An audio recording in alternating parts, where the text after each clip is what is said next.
こんばんは、皆さん1週間今週もお疲れ様でした。いよいよ4月になりましたね。4月も1ヶ月間一緒に頑張っていきましょうということで、今週はですねフィンランド一人旅のジンというか文庫本になるのかな、本の原稿を書き終えまして、3月中に書き終えまして、そして書き終えた次の日かな、3月31日に楽しみに待っていたピクサーの世界展に行ってきました。超楽しかった。ピクサーの世界展というのは、私のね好きなピクサーアニメーションスタジオの作品の世界を圧倒的なスケールとクオリティで再現し、誰もが物語の主人公になりきれる没入型体験イベントだそうで、今までスペイン、ブラジル、韓国、イギリスなど世界7カ国9都市を巡回し、そして今年ついに日本東京に上陸したピクサーアニメーションファン待望のイベントです。でこれのチケット販売がいつだったかな、3月の上旬か2月の後半ぐらいに行われたんですけど、そのチケット開始日のその開始時間と同時にパソコンをね2台準備してチケット買うための順番待ちみたいのをして、2時間ぐらいかけてやっとねチケットをゲットしたんですよ。はい。でその後に大人気すぎてこのピクサーの世界展が延長されまして、10月の12日までやるみたいなんですけど、もうね多分すでに全ての日程時間帯のチケットは売り切れてるみたいで、ここから新規で購入することは多分難しいかなと思うんですが、これから行かれる方とか、行けなかったけど雰囲気だけ見てみたいなっていう方がいらっしゃるかなと思ったので、この動画の前半にピクサーの世界展で楽しんでる姿みたいなのを含めさせていただいたんですけど、それもね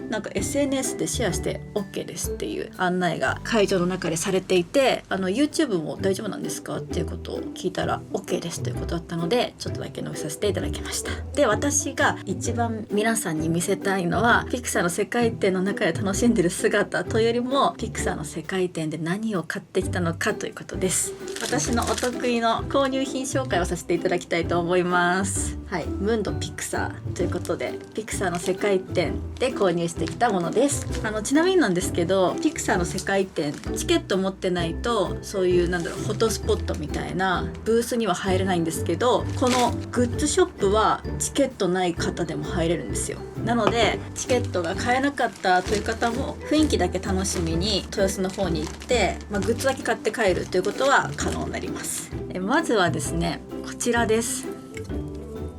じゃじゃん。これは缶ジュースというか、中はウーロン茶なんですけど、自販機がピクサーの世界展の中にあって、自販機で購入するとランダムでこのジュース缶の周りにポストカードシールみたいなのが巻き付けられてて、そしてこの頭のところにアクリルキーホルダーがついてるというやつですね。ちょっとガチャガチャ的な要素がある自販機なんですけれども、こちらなんと1本1000円。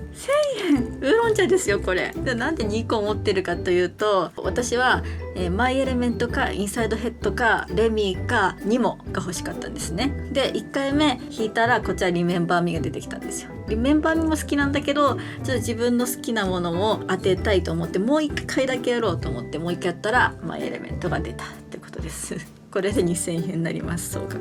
これシールになってるポストカードじゃなくて、ここにめくるところがあって、多分これをペロッとめくったらシールになるみたいなんですけど、こういう感じでリメンバーミーですね。でこの上のところに同じ缶の形をしたアクリルキーホルダーが入ってます。同じくマイエレメントの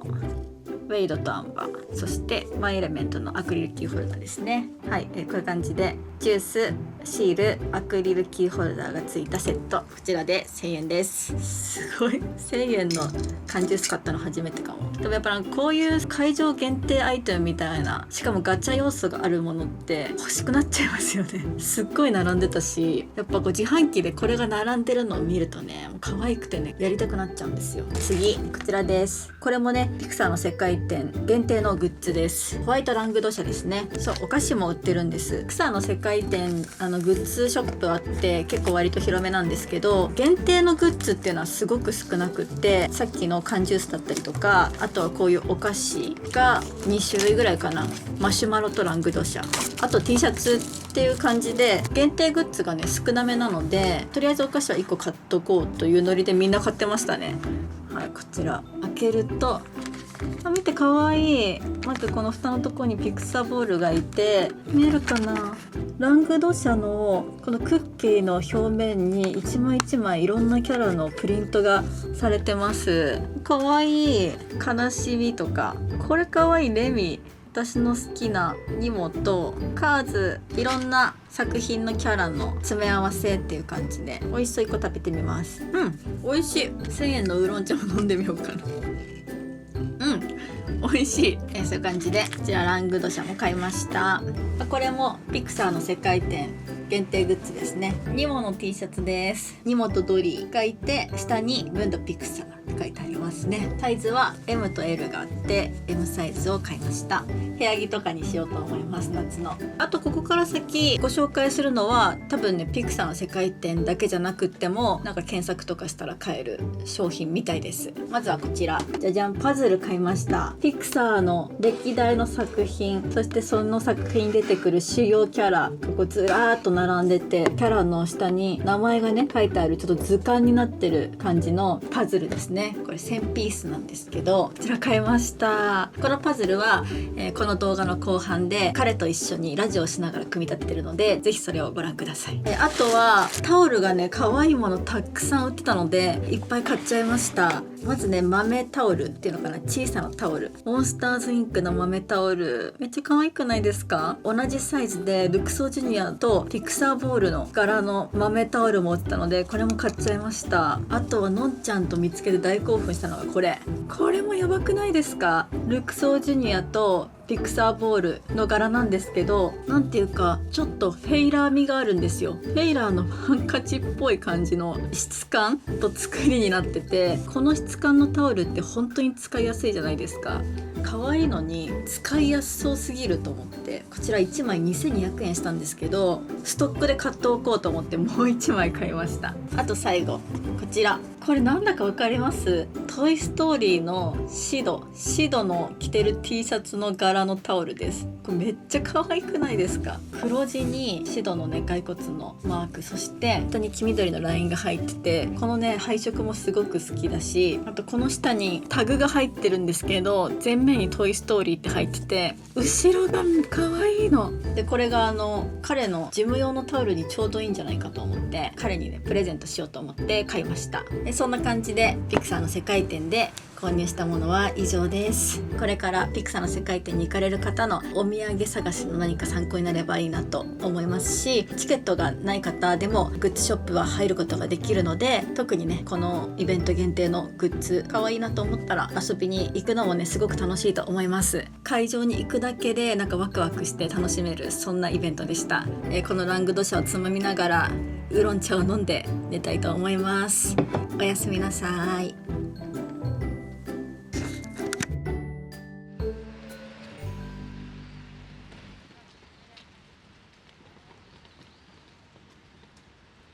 はい、4月に入ったということで、このクローゼットの中をねちょっと春夏の服に変えていきたいなと思っていて、もうすでにねちょっと衣替えは終了したんですが、私が今年の春夏に着るもの、最近買ったものですね、去年の暮れぐらいから今年の初めにかけて買ったものをご紹介していきたいと思います。今年はね私の中でちょっと大人化計画というか、もういい大人なんですけれども、ちょっと大人っぽいちょっと抜け感のあるそんな格好をしたいなと思いまして、服を買うブランドとかも新しく増やしてみたりしています。はい、去年は結構マリメッコの服ばっかり、フィンランドにも行ったし、そういう北欧気分だったのでマリメッコの服をたくさん春夏揃えていたんですけれども、今回の春夏はちょっとマリメッコの展示会にも予定が合わなくて行けなかったりとか、あとはバタバタしてて表参道の方にお買い物に行くことができなくって、マリメッコは今年の春夏のものまだね1着も買っていません。でも私今までたくさんマリメッコ買ってきて、なんかこういうフニッコの柄のトップスだったりとかデニムバッグなど、たくさん持ってるので、それらをね新しく買った服とミックスさせていろいろ着回していけたらいいなと思っています。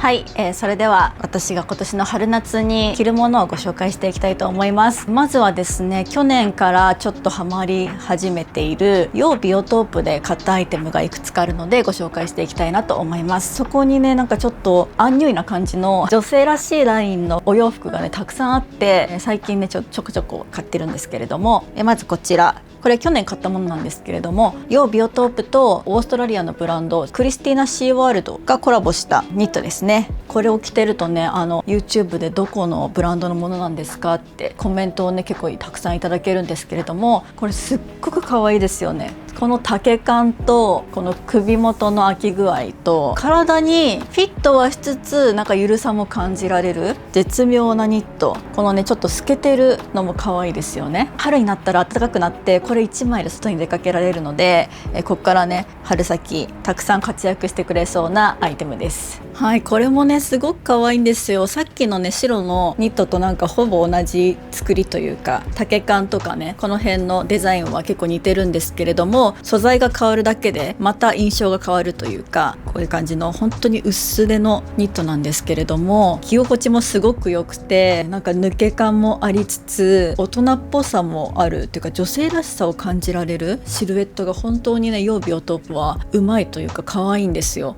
なので同じような形でも素材違いで可愛いなと思ったら買っています。そのニットにこういう感じでちょっとロングスカート合わせてもね可愛いかなと思うんですけど、これもね本当は春夏に履きやすいすごく軽くて涼しげなスカートで、この素材がなんて言うんだろうね、触った感じガシガシするんだけど結構こう伸び感があるので歩きやすくて、この春夏にねすごく使えそうなスカートで、これもね気に入っています。はい、あとこちらのくすみピンクのトップスも買いました。生地がものすごく薄くて肌が透けたりとかインナーが透けたりするので、中に着るインナーはね考えなきゃいけないんですけれども、その分ねシアーな感じがすごく軽やかに全体を見せてくれて、これもとっても可愛くて気に入ってます。あとこのドルバントップスもすごく気に入ってます。こういうねタイトなロングスカートに合わせても可愛いし、デニムに合わせてカジュアルに着ても可愛いし、この裾のところがねゴムになっててちゃんとこうピタッと止まってくれるので、そこからねここの余った生地がこうタイウンとなってウエストマークを若干しつつもゆるっとしたねこのドルマントップスの可愛さっていうのを最大限にね発揮してくれるような、そんなデザインになっています。あとはこの黒ニットもすごくよく着てるんですけど、これもね首周りのこのカットの部分とか、あと手首のところのこの切り込みとか、そういう細かなデザインがすごく女性らしさを感じられて、丈もね少し長めでちょっとお尻カバーしつつ、なんか縦にこう線が入っているのですごくねすっきりスタイルよく見える、そんなね黒ニットです。はい、あと冬よく着てたのがこのニットカーデですね。ニットカーデとかねほとんど持ってなかったし、あんまり着ることがなかったというか、結構ショート丈が好きだったのでこういう長めの丈のカーディガンってあんまり着なかったんですけど、これはねすっごくあったかいし着てて可愛くて、これ春ねまだ肌寒いから外出る時に着ていけるかなと思うんですけど、ベルトがついてるのでウエストマークができますし、ベルトを使わない時はボタンが1個だけねここについてるので、それで前を閉めることができます。はい、あとボトムスも買いました。スラックスかな。はい、こちらもね去年買ってて、このダークブラウンのスラックスすごく可愛いなと思って、いつもデニムばっかり履いてるのでこういうのもねやっぱ時には履いてちょっとコーディネートに変化をつけたいなと思って買ったんですけど、これもね形といい丈感といいすごく可愛くて気に入ってます。こういうマリメッコのトップスと合わせてもデニムと合わせてる時とはまた違う可愛さがありますよね。はい、予備オトープは以上で、次はねスティーブン・アランで最近買ったものですね。こちらのニットトップスなんですけれども、きなり色のちょっとだけハイネックになってるトップスです。はい、もうこれもすごく可愛いですよね。この辺の首元の感じだったりとか、あとはこの袖の長さ、これがすっごく大人っぽくね上品にね着こなせるんですよ。でこのスティーブン・アランのこのニットトップスを買って、そしてボトムスも買いました。これもスラックスなのかな、ちょっとチノパンっぽい感じなんですけど、これもねすっごく可愛くて、このニットトップスともねすごくよく合うんですが、色が似すぎててちょっと稲穂みたいなので、ここにベルトを挟みたいんだけど、私ほんとベルト一本も持ってなくて、なので今年はちょっといいベルトをね探していきたいななんて思ってます。あとはやっぱりカジュアルなもの、ラフに着れるものも大好きだから、去年ハワイで買ったゆるっとした T シャツ、こういうのもねガンガン着ていこうと思います。あとサタデイズニューヨークも最近夫婦で注目してて、こちら去年買った T シャツなんですけど、ハワイ旅行で来たんですが、この辺がなんかちょっと二重になってるデザインなだけで別に2枚重なってるわけではないんですけど、このデザインとあとはこの短丈なところ、それが可愛くてね買いました。でこういうデニムと T シャツのラフなスタイルの時は最近これ履いてます。他のサンダルっていうのかな、サンダルみたいに履けて、でここのところでねちょっと調整できるからきつくしたり緩くしたりできるんですけど、このダークパープルな感じとここの表面のスウェードっぽい感じ、そこにゴムのこの一素材ミックスの感じがすごく可愛くてよく履いてます。はい、これ彼がね買ってくれたんですよ。可愛いのあるよって。結構なんか靴ね可愛いのを見つけるとなぜか買ってくれるんですけど、そのお言葉に甘えてこちら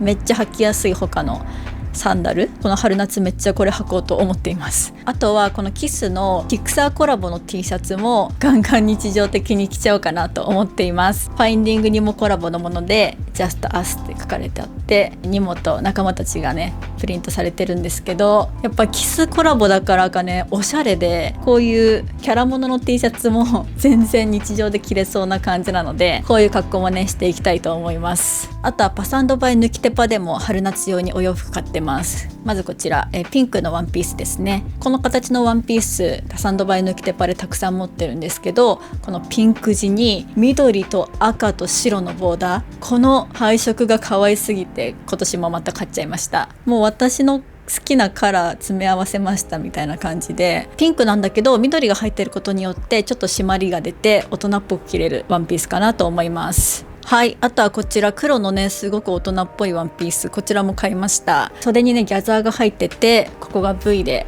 開いていて、後ろはね紐で縛るタイプですね。これはねもう色味といい形といい本当に大人っぽく着れるワンピースでとっても気に入ってます。基本はパンツスタイルなんですけど、こういう1枚でさらりと着れるワンピースっていうのも今年たくさん着ていこうかなと思っています。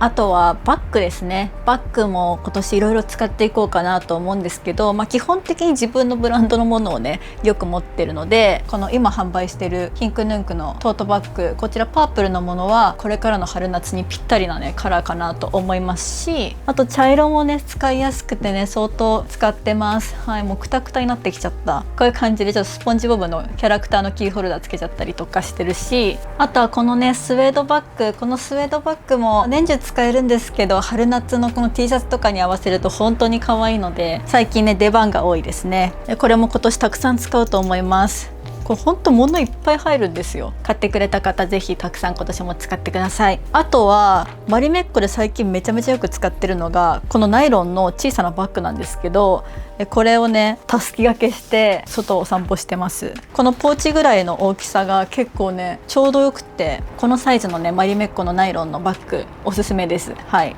あとはヒンクヌンクから一番最初に出たレザートートバッグですね。これももう本当に年中使ってて結構味が出てきたんですけど、これもね今年春夏もガシガシ使っていこうと思います。でここに同じようなバッグが並んでいるのを気づいている方もいらっしゃったかなと思うんですけれども、なんとですねこの度こちらヒンクヌンクのレザートートバッグ、このカラーの再販および新色を発売したいと思って今絶賛作成中です。このレザートートバッグを2年前に販売してから想像もしてなかった反響をいただきまして、本当にこのバッグがね使いやすいです、可愛いですということで長年愛用してくれてる方もたくさんいらっしゃって、街中で本当によく見かけるんですよ。で見かけるたびに購入いただきありがとうございますっていう感じでお声かけさせていただいてるんですけれども、それぐらい本当街中で見かけるし、視聴者の方からもこれを持ってる方に会いましたっていうメッセージを本当いくつもいただいていて、そこからさらにね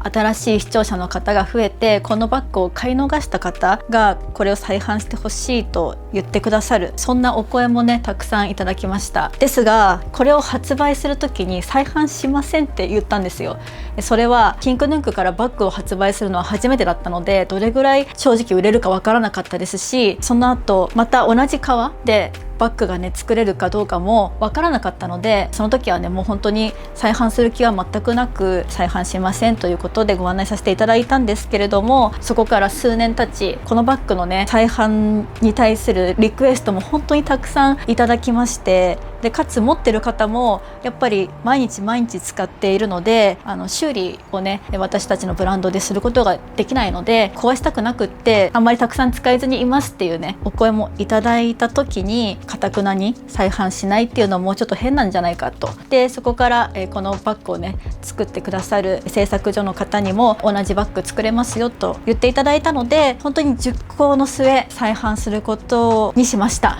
なのでちょっとまた発売の時になぜ再販するに至ったのかっていう、ほとんど同じ理由なんですけれどもっていうのをしっかりともう一度ねお話ししたいなと思うんですけれども、とりあえず今のところ同じカラーがもう一度出ますというお知らせと、プラスで新色もちょっと作ってみたので、こちらも同時に販売したいなと思っています。今回の新色は本当にすごくベーシックなカラーのものを作りました。最初に発売したこちらのレザートートバッグはダークグリーンにグリーンの取っ手を採用して、ちょっと色で遊ぶ、私のブランドから発売されるバッグっていうのはそういうものが多いんですね。このトートバッグもそうですし、スウェードバッグもそうなんですけど、取っ手のね色を変えて、色で遊ぶっていうのが、私の今まで作っていたバッグの特徴なんですけれども、このレザートートバッグが使いやすすぎて、このダークグリーンとグリーンのこの配色もすごく可愛いんですけど、シンプルな黒とかブラウンとかそういうカラーも欲しいと思って今回作らせていただきました。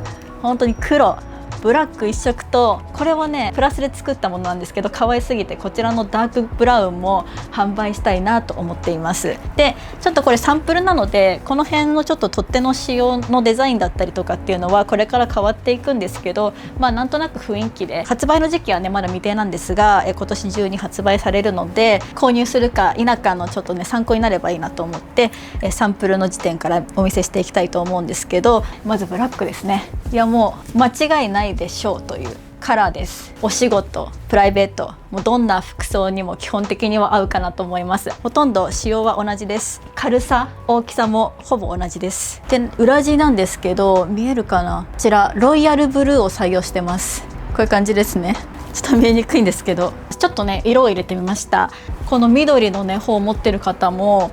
また黒を手にしていただくことで違った雰囲気でこのレザートートバッグ楽しんでいただけるかなと思います。あともう一つ、ダークブラウンも捨てがたいほど可愛いので3色でいきたいななんて思ってます。めちゃめちゃ可愛くないですか？このスラックスとの相性も抜群。結構ね深めのブラウンです。黒と比較するとこういう感じですね。ダークブラウンなので黒よりかは若干全体の印象が柔らかめになりますね。より女性らしい雰囲気になっているかなと思います。これもすごく可愛くて、これ中が見えるかな、じゃじゃん、パープルなんです。この配色もめちゃめちゃ可愛い。私この茶色にパープル合わせるの本当好きで、そこから派生してこちらダークブラウンのトートバッグにも中パープル採用させていただきました。こういう感じですね。こちら私の本当に愛着のあるヒンクヌンクの商品の一つですので、皆さんに愛されるようなね、そんな商品として送り出せるように引き続き頑張っていきたいと思います。また発売する時しっかりとねこのバッグの特徴についてご紹介していきたいと思いますので、レザートートバッグ動き出していますという、そういうお知らせをねさせていただきました。そういう感じで私の今年の春夏に着たいお洋服、そしてバッグたちのご紹介でした。何か皆さんの参考になるものがあれば嬉しいです。今年もたくさんおしゃれしていろんなところに出かけていきたいなと思っています。また次の動画でお会いしましょう。ミクでした。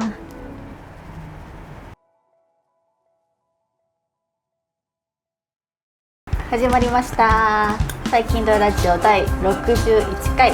今週もどうぞよろしくお願いします。よろしくお願いします。このラジオは私がこのうちにアトリエを持って、私たち夫婦が半別居生活になったということで、私たち夫婦の今をお届けするそんなラジオになっています。2週間ぶりですね。そうですね。最後のラジオがおつまみワンですよ。そうなるとだいぶでしょ。時を感じるね。そう、2週間ぶりにまた心新たに61回やっていきたいと思います。で今週のラジオはですね、パズルを用意しておりまして、ピクサー店に行ってきた時に買った、ピクサーの1000ピースのパズルですね。これをちょっとやりながら喋っていきたいかなと思います。どれくらいかかるんですかこれは。分かんない。でも意外といけそうじゃない？そうね。結構絵柄いっぱい入ってるからさ。でこれをね作りながらボソボソとラジオしていきたいと思うので、ちょっと画角を変えようか。はいはい、ちょっと新たな画角で手元を映していきたいと思います。はい、始めていきたいと思います。まずこれ作りたいのはこちらです。このピクサーの今までのこのなんていうの作品のキャラクターたちがこうずらーって並んでて、ちょっと図鑑みたいな感じ。確かにこれ名前も書いてあるし、そうキャラクターごとの特徴がちゃんとあるから結構いけそうじゃない？簡単かも。でしょ？うん。だからちょっとラジオ中にできるんじゃないかと思ってやろう。なんか私たち台湾にさ、住んでた時もパズルやったよね。覚えてる？あったね。あったよね。あれすっごい大変だったよね。パズルのセオリー的にはさ、この縁からでしょ多分。そうだね。結構いけそうな気すんだよな。結構多いなでも。いやなんで今回ラジオにこうパズル持ってきたかっていうと、前さおつまみ1グランプリやったじゃん。であれがねなんかすごい自分の周りの人にめっちゃ好評で、何かを食べながらゆるく喋ってるのが、なんか聞き心地よかったみたいな。確かにね私たちラジオ今までやっててさ、こういう何か作りながら喋ってた回とかあったじゃん何回か。その時結構ゆるく喋れてたじゃん。だからなんかパズルやったらまたそのゆるさがこうできるんじゃないかと思って。まあね。そうちょっと60回を超えて原点回帰じゃないけど、そ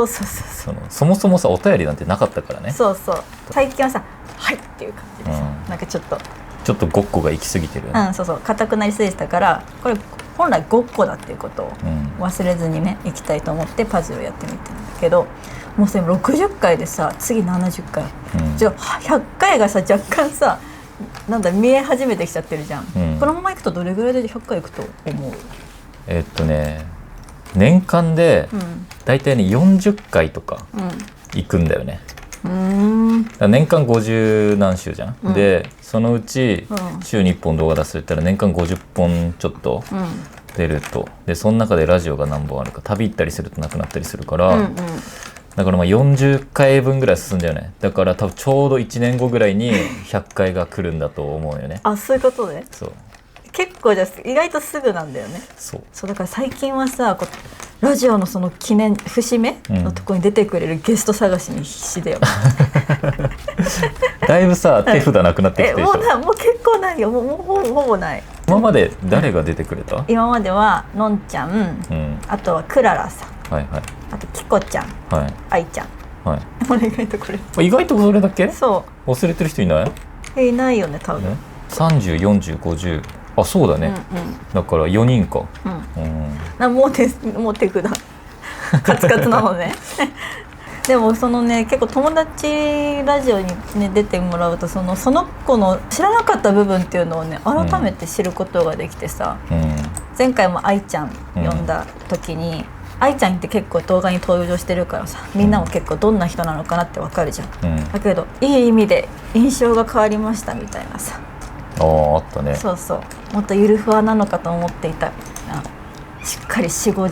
的の芯のある人でしたみたいなさ。でも俺さ、一番最初さ、オーストラリアのメディアツアーで会った時さ、多分ホテルに帰って俺とあなた2人きりになった時に、話したと思うよね。なんか、あの人絶対死後できるわ。わかる言ってたよね。でなんか、確かにふんわりしたイメージあるやん。けど全然違うで。そういやでもね冷静に考えて、ライター業10年生き残れてる時点でそうなのつわものやから。そうなのよ。世の中的な相当強者の位置にいるから、確かにね動画で見たらさ、確かにそういう風にやってくれてるの、皆さんどこまで信じていいかは考えないといけないですよ。人っていうのはね、その一瞬のなんかファーストインプレッションみたいなものにとらわれてはならないよねやっぱり。そうね、でもやっぱ俺もなんか違和感があるよね。愛ちゃんって最初会った時、なんかこの人賢いのにふわふわしてる人、なんかどっちなんやっていうかさ、そのなんかつかみどころがない感じ。愛ちゃんって結構ねいまだにつかみどころない瞬間あるからね。でも確固たる基礎がある人なの、でそれが何なのかって思ったら、今回のインタビューっていうか、ラジオで、新規飛び込み営業やってたんだって、それで俺なんか腑に落ちた。そうだね、私はそこを知らなかったからさ、愛ちゃんのこのなんか芯の強さみたいなどこから来てんだろうと思ったけど、確かに男社会の中で飛び込み営業やってたらね、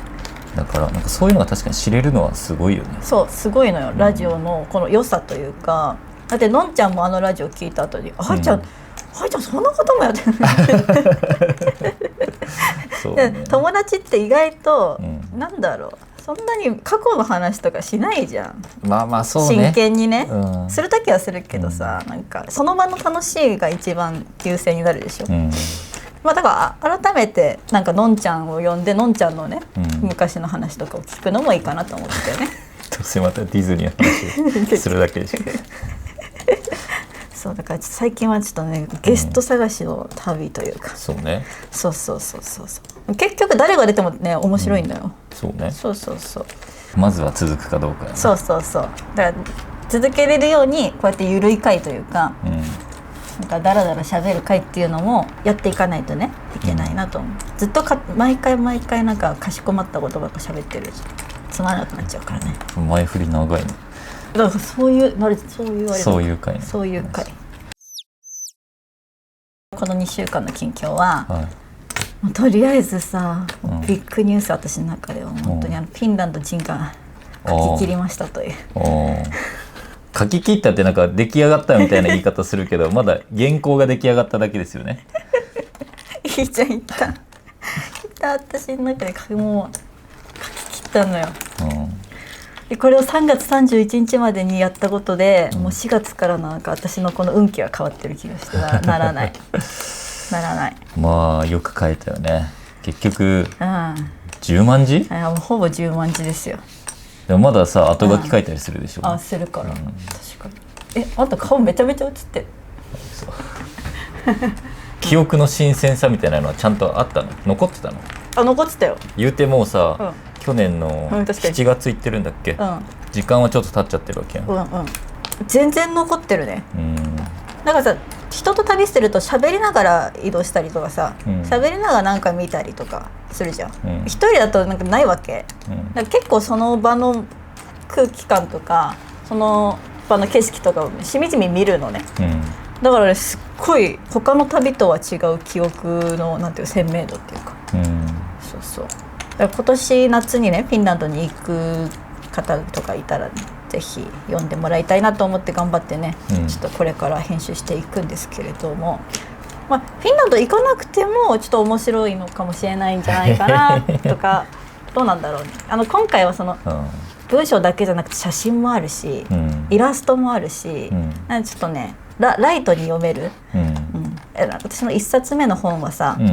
自伝みたいな感じだったからさ、まあそれを最初は求められてたしね。そうだから堅苦しい内容だったと思うんだけど、今回はすごくラフ、日記みたいな感じだよね。ほんとそう。早く本になんないかな。もうジンとか言ってるけどもう本だよね。そう結局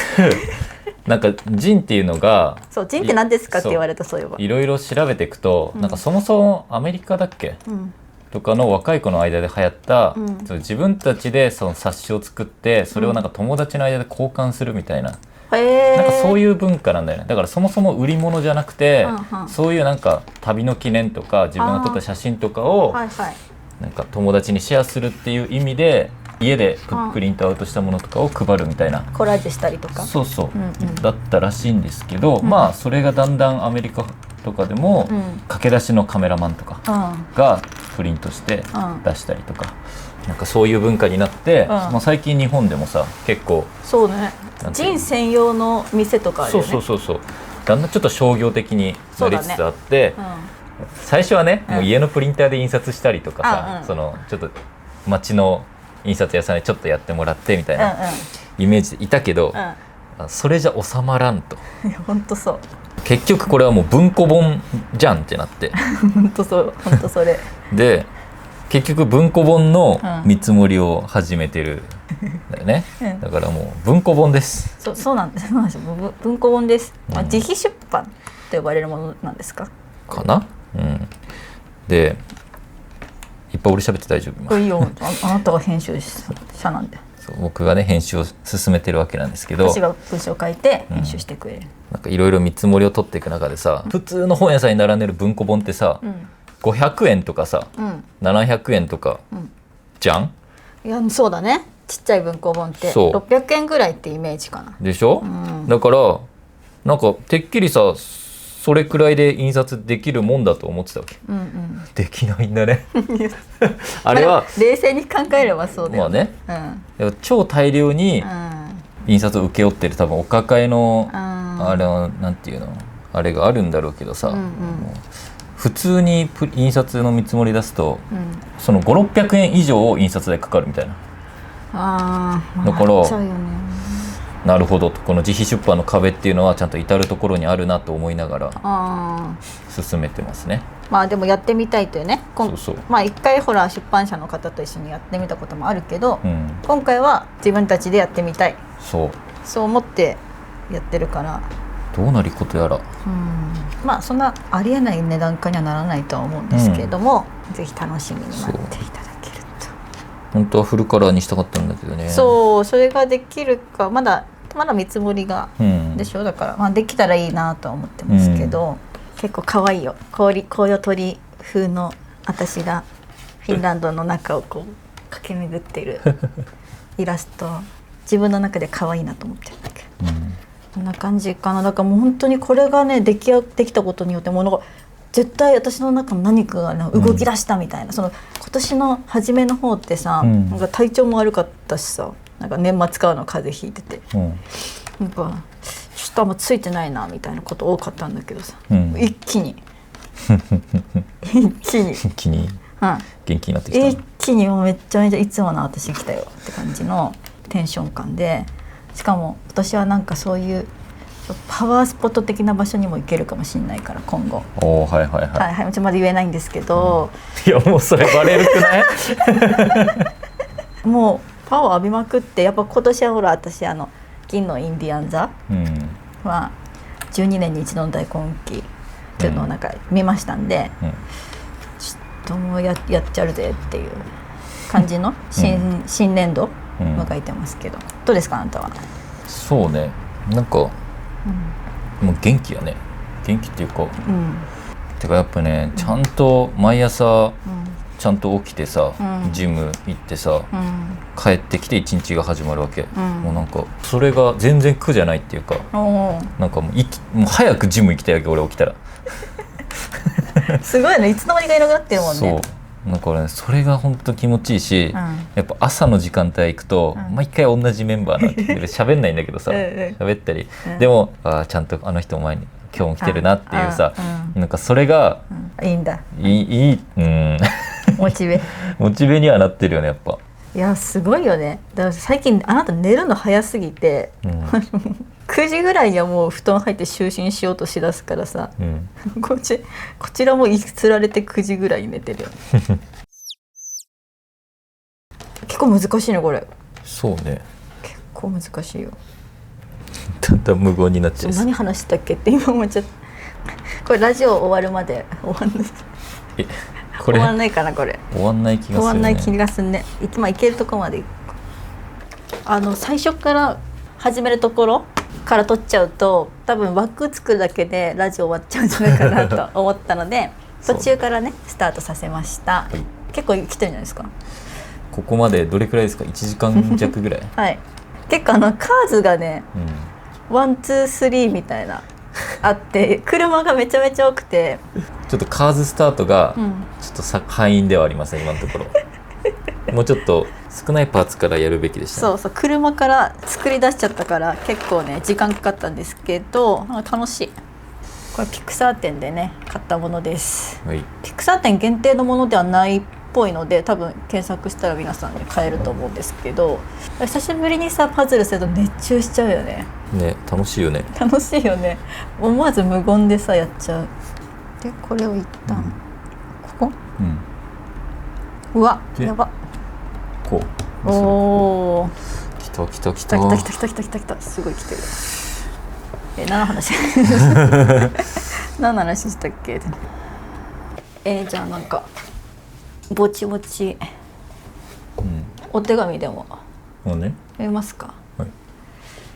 愛知県在住10代コウヨットリネームかりんとうさんからのお手紙です。ミックさん、先生こんばんは。いつも楽しく見ています。私は2月に19歳になりました。いいね、19歳。10代のうちには彼氏が欲しいと思っていた私は友人に紹介してもらい、この間会ってきました。正直顔や身長などは私のタイプではなかったのですが、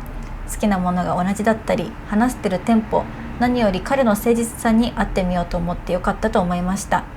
しかしそれから数日経って私の中で本当にこの人とこのまま会うことを続けていいのかなという気持ちが出てきてモヤモヤしています。特に理由もなく彼氏が欲しいからというくだらない理由であっていいのか、自分が彼のことを好きになれるかと考えてもしょうがないことをぐるぐると考えてしまいます。恋をして幸せに暮らしているお二人にこれからどうすべきかアドバイスいただきたいですということです。19歳の恋のお悩みの相談までされるようになりましてはついに60回もなるとね、可愛いですね。いやどうですか、恋愛のエキスパート。エキスパート的には、はい、どんどん恋愛しようどんどん練習していいんですね。恋愛していこう。じゃああんまり顔がタイプじゃない、身長もちょっとあんまりタイプではないけど、でも話してるテンポとか、好きなものが同じだったりとか、誠実な彼と、彼氏が欲しいっているだけであってもいい？いいよサイレンになり始めて本当じゃ危険の合図だようおー、そうね、あってもいい？まあいいよ。まあいいよな。なんかさ、恋愛ってさ、傷つけられてさ成長していくものじゃん。そうなんですか、やっぱ。やっぱエキスパート的に言うとまあ何事もね、やっぱ正解はないですから。そうね、結局付き合ってみないと分かんない部分もあるし、とりあえず自分自身を大事にも保っておければ、どんな恋愛はっていうのは変だけど、どんな人と付き合ってもいいんじゃないかなと。あまりにも相手にこう振り回されて自分の心と体を傷つけるような恋愛をしない限り、愛ちゃんも言ってたもん、友達と楽しめる部分はあるけど、やっぱ彼氏としか楽しめないものってあるじゃんみたいな、友達と遊びつつちゃんと恋愛も考えたいよねみたいなこと、確かにバランスだね。こんな回答でいいの？そうか、でもさ、19歳には何もアドバイスできないなって思っちゃったなんで？いや確かにさ、僕らも19歳は通ってきたけど、どうなんだろう、何か言っていいのかなっていう確かに一回りくらい、一回り以上違う子に何か確かに申し上げることがあるかなって思っちゃう。そんなにね、大層な人生を送ってきてないしなみたいなの子もあるしね人生が一つのRPG のゲームだとしたらさ、ずっとさ、攻略本読みながらさ、クリアして楽しいかなっていうことだな、たまに道を間違ったりさ、しながら進んでいくから、ゲーム楽しいっていうかさ。でも攻略本読み込んでそうな人じゃん。だから困った時だけね、今困ってんのか困ったから攻略本を開きたい気持ちになってる。そうだよ。どうするかな。でもちょっとなんか文章的に感じるのは、なんか直感的な好きじゃないのよ、そんな直感的に好きじゃないなら、別にその人と恋愛始めなくてもいいんじゃないって思う。そうね、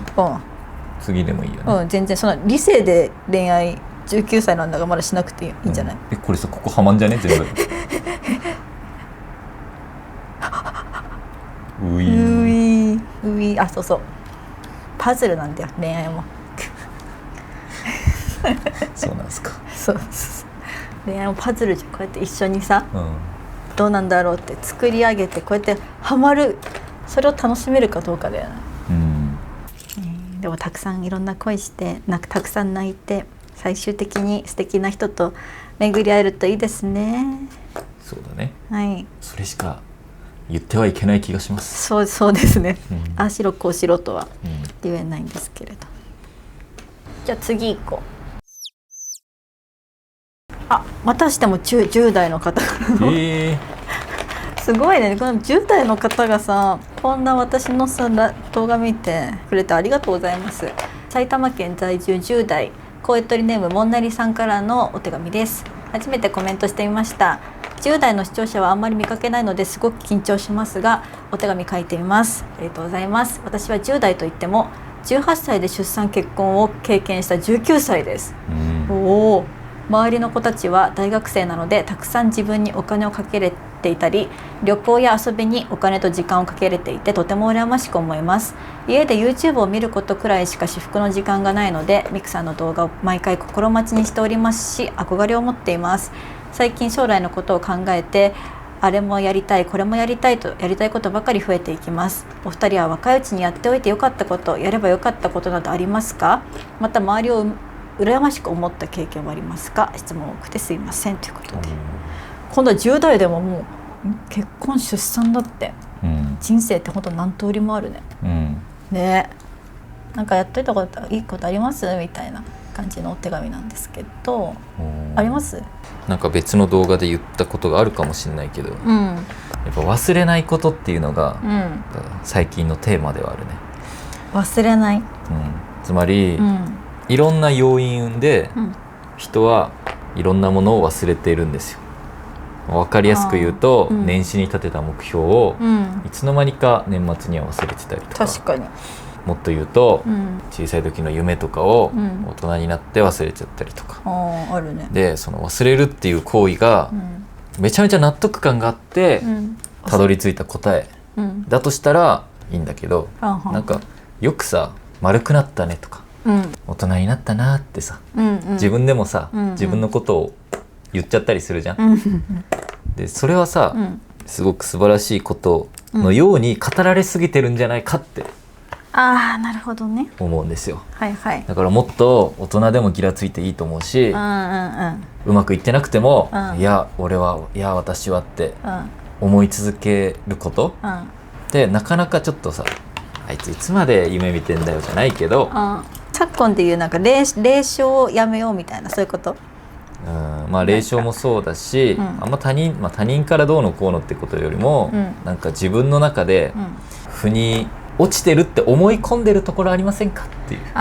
腑に落ちてると思い込んで本当にやりたかったこととかを、諦めてませんかみたいなね。そうで、その諦めてるっていう行為をちょっとどこかで許容してるんじゃないんですかって、で、そういう部分もいいよっていうのは大前提としてね、でもなんかいつの間にか一個の言い訳が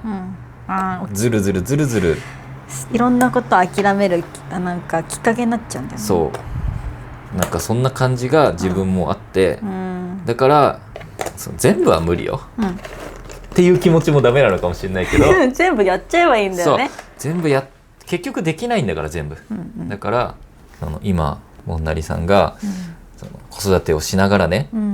この子育てが落ち着いたらこんなことやってみたい、あんなことやってみたいって、あそこに行きたいとか。そうで多分ね、子育てってしばらく終わんないんだと思うよ、ね、終わったと思っても終わってなかったりするから、素敵なことよ、子供のためにとか、誰かのためにっていうのもめちゃめちゃ素敵だけど、もし今そういう何かをやりたいとかいう気持ちがふつふつとあるならば、それはやるまで忘れてはいけないだろうな。諦めんなよってことね。そうやろうって。じゃあこのもんなりさんが今あれもやりたいこれもやりたいとやりたいことばっかり増えているっていう、全部やったらいいんよね。そう全部やってやるってやりきるまで持ちたいよなって、それを若い頃から持ち続けておけよみたいな感じだよね、どんどんさ自分の中の語彙力も上がっていってさ、納得できる理由もいっぱい持ってこれるの。そうね、そうあれもさとかいくらでも言おうとは言えるもんね。そうどんどんね、やっぱ人間っていうのは言い訳のプロになっていく、自分自身にね、だから忘れずに行こうぜっていうもはや自分にって思ってる。あと周りを羨ましく思った経験はありますかって聞かれるんだけど、人並みにはあるんじゃないですか。でも私ももんなりさんみたいに、みんなが大学生の時にもうすでに、私はその出産とかじゃないけど、働いてたので、みんなが遊んでたりとかするのを見てたりとかね、インスタグラムでするから、その時はいいな、なんで私働いてるんだろうって思ったりはしたよ、悔しかったっていう気持ちもあるかもね、なんかもうちょっと学生のなんか10代の楽しさみたいなの知りたかったなみたいな、でも結果蓋を開けてみたら、30代になって、なんかあの時遊べなかったのを回収するかのように遊んでるから、やっぱり人生ってトントンなんだよね。だから一時的な羨ましさはあるけれども、自分も逆の立場になる可能性をはらんでるから、あんまり人のことを羨ましいと思って、そう羨ましいと思って他のことに手をつけられなくなる、っていうのはすごいもったいないと思うね。自分の番も来るから、必ずね、違う形で。だからまあ今何かやりたいと思ってることがあるなら、意地でも忘れないっていうねことですね。そう、子供が手離れていけるぞっていう時に向けてってことよね。そうね、何事もやっぱさ間髪入れずに行くっていうのが大事だと思ってて、今だと思ったら行く、いわゆるその子育てから手が離れた瞬間にもうすぐ行く。もうやっぱ癖つけとかないと、そうね、一回最初行かなくなると、まあいっかってずっと自分に言い訳うまくなっちゃうから、行けにいかにこのラグを少なくできるかっていうのをやっておくと人生めっちゃ楽になりそう。でもこれやれる人本当に少ないと思うよ。いやそうだから、もう何事も奇跡なわけですよ。何事も奇跡の上に成り立ってるだけなんで。本当そう、やりたいと思ってやりたいことをやれる、そういう環境があることも奇跡だし、なんかの時に思ったんだよね、年末にハワイ行ったやん、まあ、いろんなさ情勢が今、ね、僕たちが今までに訪れたことのないようなさ、大人の事情がね、ぐるぐるとなってると、時に俺本当にね行く前に、これハワイこれ最後かもなって、俺本当に思いながら行ったんだよね、今回のハワイ、そんなこと思ったこともなかったけど今までね。そう、それはなんていうの、お金と休みがあれば行けてたじゃん、だけどお金と時間があっても、行けなくなるかもしれないっていう、なんかそういうなんていうの危機感じゃないけど、それを感じたんです、だからそういうことが旅行じゃなくても、人生においても多分あるんだろうなって、今っていう状況が偶然が重なり合いすぎてできてるから、その1年後に同じ迷いに出会えるかっていうと、そうじゃないよなって思う。すごい終わり見えてきた。仕上げながら最後の質問答えていきたいと思います。青森在住32歳コヨトリネーム青森の原子さんからのお手紙です。ミクさん先生こんにちは。私は現在第2子を昨年末に出産し育児奮闘中です。毎日その日の気分によってミクさんの過去動画を見たり、またラジオも家事育児の相棒として聞いたりと、お二人からは日々たくさんのパワーをもらっています。そんなお二人に質問です。先月から主人が仕事でいろいろありストレスが多くかかっている様子でした。またそのことにより今後も仕事が忙しく大変になっていきそうです。もしミクさんなら先生がこのような状態になってしまった場合どのように接していますか。また逆に先生ならこんな時どうしてくれたら嬉しいですか。お答えいただけると嬉しいですということです。まあそういう時は実際あったっちゃあったっていうか、台湾に住んでた時、あの時いっぱいいっぱいで仕事も忙しそうだった、けどこれといって私何かしたかなと思うと、とりあえず自分がやるべきことをやっておくってことに集中してたよ一応。まあ人それぞれやん、なんかそういう時に深く関わってほしい人もいれば、いやちょっと一人になりたいみたいな人もいるし、だからもういろんな問題はさ、このコミュニケーション不足によって引き起こされてると考えるべきだと思ってて、だから聞くもうこういう風に考えてるんだけど、こうした方がお互い楽なんだと思うんだけど、どうかな、こうした方がいい、それともこうした方がいいって聞く、ことでしかうん全ては解決しないんだと、もう僕は思ってますね。なるほどね。でもなんかそれによってさ、うんなんかいらん喧嘩しちゃいそうじゃない？なんかこっちが良かれと思ってうん言ってたことに、うんなんかこう勘に触れて、うんそっちもだってさ、なんていうか会社でいろんなことあってさ、うんまあ正常な判断ができない可能性があるじゃん、旦那さんとか。はいはい。その時になんかこっち良かれと思って提案してんのに、なんか俺の気持ちを考えてないみたいなことをうん言われたりしないんかな、聞くことによって。ね、だからそれも大きく言えばコミュニケーションミスなわけだから、もしそういうさ、話し合いが苦手、意識があるなら、苦手。例えばチャット GPT 的なものに旦那さんの MBTI を入れて自分の MBTI も入れて、こういう状況です、で自分的にはこういう方法がいいと思ってるけど、それを旦那さんに説得するためにはどういう言い回しがいいのか考えてみてくださいとか、どういうフレーズを言わないように気をつけた方がいいんでしょうかとか、いっぱい壁打ちして、まずそういうふうに相談する。である程度自分の中で方向性を見出してから話す。もしその旦那さんがめちゃめちゃ忙しいんだったら、それはゼロからさコミュニケーション取れるのが理想だけど、そんな時間がないでしょうから、お互いね、その方自身も子育てしてるわけでしょ、だからその合間になるべく自分の意見を明確にした上で